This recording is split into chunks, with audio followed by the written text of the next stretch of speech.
Herkese salam. Burada Rus dilində danışığa ən lazım olan qrammatikanı izah edəcəyik.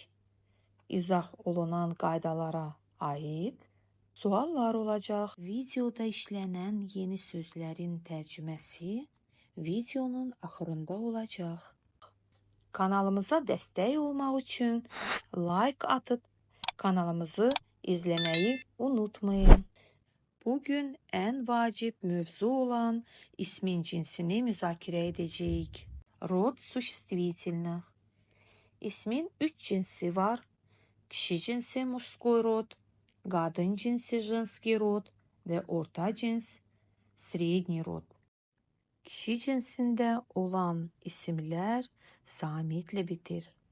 Unutmayaq ki y hərfi lisey, muzey, sanatoriy kimi sözlərin son hərfi işarə edir ki, bu isimlər də kişi cinsinə aiddir. Yəni, y hərfi də samitdir. Kişi cinsində canlı və cansız samitlə bitən isimlərdir. Bizim yaxın qohumlarımız baba, ata, dядя, dayı, əmi iki mənası var. Dедушка, baba isimlər mужчина, yad xalqın bir kişi. Bu tip isimlər sonunda a ya da ya ilə bitməyinə baxmayaraq onların da mənasına görə kişi cinsinə aid edirik. Qadın cinsində olan isimlərin sonunda a və ya hərfi görə bilərik. Nümunə üçün ручка, книга, зарплата, familiya, семья, земля. Sonunda a ya da ya gördüksə, biz bu ismi canlı ya da cansız qadın cinsinə aid edirik. Bu arada qadın və kişi cinsində canlı və cansız var. Həm qadın cinsində, həm kişi cinsində. Qadın və kişi cinsində məhk znak işarəsi ilə bitən isimlər var. Məhk znakla bitən iki sözdən biri kişi cinsində olur, biri qadın cinsində olur. Demək olar ki, yarı-yarıyadır onların sayı. İsmin sonunda o, ye, yo görsək, ismi orta cinsə aid edirik. Bu tip isimlərdən упражнение, задание, печенье.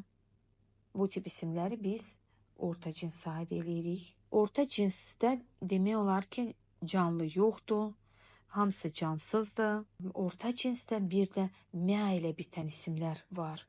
M, ya ikisi birlikdə sonda görsək ismin sonunda bu tip isimləri orta cinsə aid edirik.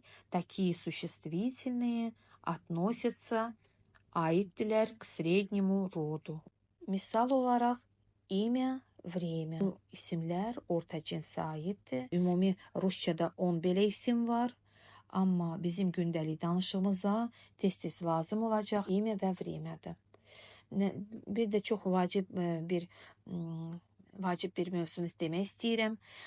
Ki biz razılaşdıq ki, cinsi təyin eləmək üçün biz ismin son hərfinə fikir veririk və burada bir şey də nəzərə çatdırmaq istəyirəm ki, a, ya ilə bitən isimlər, bəzi isimlər var ki, cəm formada bu sonunda a yaxud ya görürük bu isimlərdə. Cəm formada друзья, dostlar, qarada, şəhərlər. Amma bizə ismin təkində sonunda a yaxud ya olması lazım ki, biz o tip ismi qadın cinsinə aid eləyək.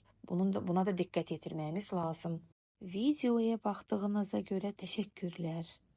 Əgər videonu bəyəndinizsə, videonu bəyənib kanalı izləməyi unutmayın.